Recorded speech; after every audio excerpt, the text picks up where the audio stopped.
ऐसी क्या चीज है जो आपको तंग कर रही है, आपके अपनों से दूर कर रही है, आपकी सक्सेस और खुशियां आपसे छीन रही है? क्या आप हमेशा पुरानी बातों का पछतावा करते रहते हैं या फिर हमेशा फ्यूचर की चिंता में डूबे रहते हैं? क्या आपको लगता है कि आप एक भरपूर जिंदगी जी रहे हैं या फिर खुलकर अपनी जिंदगी जीना चाहते हैं? अगर हाँ तो वीडियो पूरा देखिए। आज मैं आपको डेल कार्नेगी की book how to stop worrying and start living से ऐसे 5 तरीके बताऊंगा जिससे आप अपनी चिंता दूर कर सकते हैं। साथ ही कुछ बोनस स्टोरीज भी सुनाऊंगा। मगर इससे पहले अगर आप इस चैनल पर नए हैं तो चैनल को सब्सक्राइब कर लीजिए ताकि सभी वीडियो से आप फायदा उठा सकें। तो बिना किसी देरी की करते हैं काम की बात। Number 1, passion. Professor William Phelps को लगता था कि उनकी आंखें अब नहीं रही। 5 मिनट कुछ पढ़ते ही उनकी आंखें दुखने लगती थी। उनसे खिड़की के बाहर भी नहीं देखा जाता था। ऐसा लगता था जैसे कोई उनकी आंखों में सुई चुभो रहा है। प्रोफेसर विलियम्स को डर था कि कहीं उन्हें अपनी आंखों की वजह से टीचिंग ना छोड़नी पड़ जाए। एक दिन उन्हें एक स्पीच के लिए इनवाइट किया गया। वहाँ लाइट इतनी ब्राइट थी कि प्रोफेसर को बार बार अपनी नजरें फ्लोर की तरफ करनी पड़ रही थी। मगर जब उन्होंने स्टूडेंट को एड्रेस करने के लिए उनकी तरफ देखना शुरू किया तो उन्हें आंखों में पेन महसूस ही नहीं हुआ। वो पूरे 30 मिनट तक इसी तरह स्पीच देते रहे। प्रोफेसर विलियम्स को लगा कि अपनी टीचिंग के पैशंस की वजह से उन्होंने अपने दर्द को जीत लिया था। जब उनका दिमाग कोई बेहद जरूरी काम में लगा होता है तो उन्हें अच्छा महसूस होता है। टीचिंग के लव ने प्रोफेसर विलियम्स को जिंदगी जीना और इसे एंजॉय करना सिखा दिया था। Next, reading habit. दूसरा मेथड जो प्रोफेसर विलियम ने अपनाया था वो था कि कोई अच्छी सी किताब पढ़ के टेंशन से दूर रहें।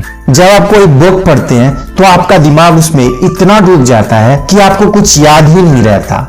Next, physical activity. तीसरा मेथड है फिजिकल एक्टिविटी। एक बार प्रोफेसर विलियम डिप्रेस हो गए थे। उन्होंने क्या किया कि खुद को कई तरह की फिजिकल एक्टिविटी में लगा लिया। वे हर सुबह टेनिस खेलने लगे, फिर नहाने के बाद वो अपना लंच लेते थे, दोपहर में वो गोल्फ खेलने चले जाते थे और कभी कभी रात में घंटों तक डांस करते रहते थे। उन्होंने महसूस किया कि जब उनकी बॉडी पसीना बहाती है तो दिमाग से ऑटोमेटिकली सारी परेशानियां गायब हो जाती है। Next, pressure. चौथा मेथड है खुद को किसी भी तरह के प्रेशर और जल्दबाजी से दूर रखें। प्रोफेसर विलियम्स को कनेक्टिकट के फॉर्मर गवर्नर विल्बुर क्रॉस ने एक एडवाइस दिया था। मिस्टर क्रॉस ने उन्हें बताया, कई बार मुझे एक ही साथ में कई सारे काम करने होते हैं जिससे मैं प्रेशर में आ जाता हूँ। तब उस वक्त मैं क्या करता हूँ कि रिलैक्स बैठकर बस अपना पाइप पीता रहता हूँ और कुछ नहीं करता। तो दोस्तों, आपको कभी भी टेंशन में नहीं आना है और प्रेशर नहीं लेना है। नेक्स्ट, टाइम और पेशेंस। टेंशन भगाने का प्रोफेसर विलियम का 5वां और लास्ट मेथड है ये याद रखना कि टाइम और पेशेंस हर प्रॉब्लम को सॉल्व कर देता है। कोई भी मुश्किल आए वे उसे एक अलग सोच के साथ देखते हैं। प्रोफेसर विलियम खुद को कहते हैं कि 2 महीने हो जाने दो, फिर मैं इस टेंशन की परवाह नहीं करूंगा, तो अभी क्यों करूं। अब ऊपर की इन सारी चीजों को स्टोरीज से समझते हैं। हर दिन को भरपूर जिए।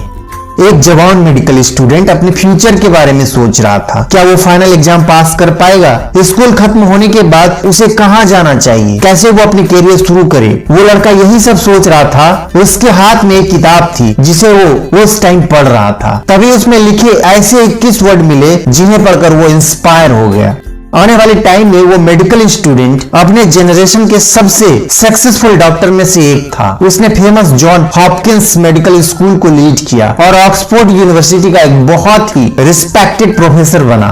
और वो नौजवान था सर विलियम ओस्टियर। जो 21 वर्ड सर विलियम्स ने पढ़े थे वो था, दूर जो धुंधला दिखाई दे रहा है उसे देखना हमारा मेन काम नहीं है, बल्कि जो क्लियरिटी हमारे हाथ में है उसे देखना है। इसका मतलब है कि हम उन कामों या टास्क पर ज्यादा फोकस करें जो हमें अभी करने हैं, बजाय इसके कि हम फ्यूचर के बारे में टेंशन लें। हम अपने पास्ट और फ्यूचर के बीच में खड़े रहते हैं। पास्ट एक लंबी हिस्ट्री है और फ्यूचर बहुत बड़ा है और हो सकता है कि हम इतनी लंबी जिंदगी जी भी ना पाए। तो फिर क्या फायदा कि गुजरे हुए और आने वाले टाइम के बारे में सोच सोच के परेशान हो। हमें फिक्र करनी चाहिए तो सिर्फ आज की।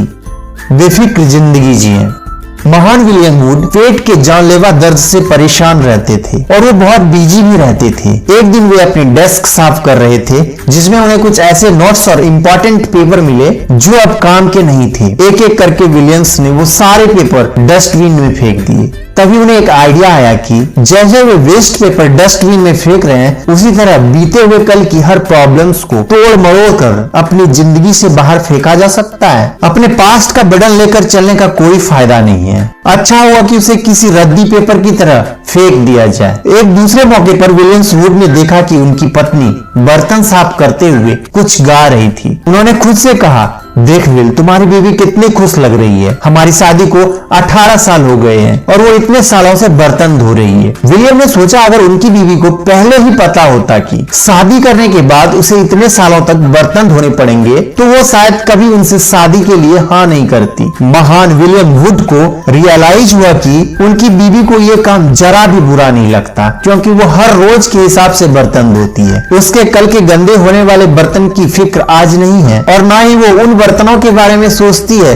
जो उसने कल साफ किए थे। उन्हें समझ आ गया कि उनकी बीमारी की वजह यही है कि वे हर काम को तुरंत पूरा करने की कोशिश में लगे रहते हैं। वो दरअसल कोशिश कर रहे थे कि आज के बर्तन, पिछले दिन के बर्तन और आने वाले कल के बर्तन जो अभी गंदे भी नहीं हुए हैं, उन सबको वे आज ही साफ कर ले। और यही विलियम वुड की सबसे बड़ी गलती थी। वे दूसरे को हमेशा सही ढंग से जीने की नसीहत देते थे मगर खुद अमल करना भूल गए थे। महान विलियम वुड ने जब अपने रूटीन चेंज किया तो उन्हें नींद भी बढ़िया आने लगी और उनका स्टमक पेन भी गायब हो गया। ये याद रखें कि हर दिन को उस दिन के हिसाब से जिएं, क्योंकि जब आप बीते हुए और आने वाले टाइम का बर्डन लेकर चलेंगे तो होगा कुछ नहीं, बस आपकी बॉडी सफर करेगी और लास्ट में आपके हाथ कुछ नहीं लगने वाला। तो दोस्तों, ये थी summary how to stop worrying and start living की। दोस्तों, आपको ये वीडियो कैसी लगी हमें कमेंट करके जरूर बताएं। साथ ही वीडियो को लाइक करें, शेयर करें और चैनल को सब्सक्राइब करें। तो मिलते हैं नेक्स्ट वीडियो में। Wish you happy new year. Thanks for watching.